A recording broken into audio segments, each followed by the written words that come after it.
Hi 皆さん、こんにちは。Welcome to Speak Japanese Naturally. I'm Fumi. Today we'll learn about how to say you in Japanese. There's not just one way. There are actually many different ways and each conveys a different image of what the speaker thinks of the other person. I'll explain the differences between them using the scenes from Spy Family. I think some of you have already heard that you shouldn't use Anata, the translation of you, when you're speaking Japanese because it sounds rude sometimes. So instead, you omit subject or you use the other person's name. So, for example, if you want to ask the other person if she has a pen, you could say, ね、ペン持ってる? Or, ね、ふみちゃんさ、ペン持ってる? Like this. That being said, let's watch this scene. This is Becky and this is Anya. I'd like you to listen carefully to the words Becky uses to say you to Anya. あんた情けないわね。少しは言い返しなさいよ。あなた意外と大人なのね。ちょっと見直したわ。大人。私たちもっと仲良くなりたいな。私だけはアーニャちゃんのいいとこちゃんとしてるもんね。What did you hear? I think you heard Anta, Anata, and Anya-chan. At first, she called Anya Anta. Anta is a less polite form of Anata. So from this, we can tell that Becky thinks less of Anya. But then, what Anya said made her think the opposite. So this time, she called Anya Anata, a polite form of you, but it's still somewhat rude because she is using the word Anata.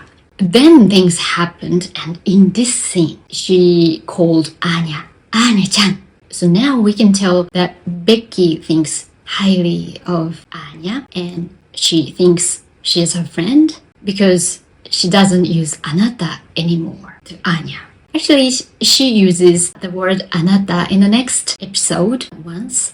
But that's about it, and we don't hear Becky says Anata so often after that. Next, Umai. Damian and his friends call Anya Umai.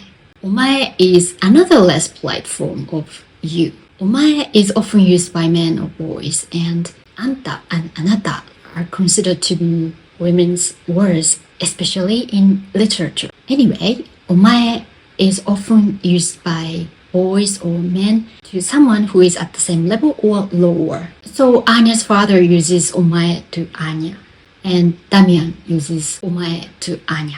But Damian's these two friends, they never use omae to Damian. They use Damian-sama.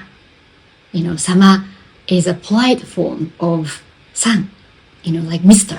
So from the way they refer to each other, we can tell what kind of relationship they have. In a case, Damian is the king, and these two are the minions. By the way, Anya uses omae to Damian. Actually, she uses omae to other friends. It's basically unusual for a girl to use the word omae. So Becky asks Anya to call her Becky, her name, instead of omae. お前頭いい人？そんなことないけど。っていうかお前じゃなくてベッキーって呼んでよ。But she doesn't say that to the boys. So it's like we accept boys to use omae, but girls don't use omae. Boys and men often use omae to each other, especially when they are at the same age. I think it's their culture. But honestly, I don't like men who use omae to women. Sometimes husbands call their wives omae, and I don't like that kind of relationship. For me, using omae shows a lack of respect. So if someone uses omae to me when they talk to me, I don't want to talk to that person. It's too rude, and actually nobody does that. So please be careful when you use omae. A less polite form of omae is teme. And teme is used when someone is angry. So angry Damian uses this to Anya in this scene. なんだあのクソボールは。かばって損したわ。Umai means you, but teme conveys more than that. I guess people use it when they start a fight. Do you know the word kisama? Kisama? If you watch anime or drama, you hear it. 貴様、なぜ娘の名を Kisama is like a kind of insulting word. So in drama, when they start a fight, they use it. But in the reality, I've never heard of the word kisama. It's so funny if someone uses that. Okay, so anyway, that's about it for today. And if you have any questions, please feel free to write them down in the comment section down below. And if you like this video, please like and subscribe to my channel. See you soon in another video. Bye! またね!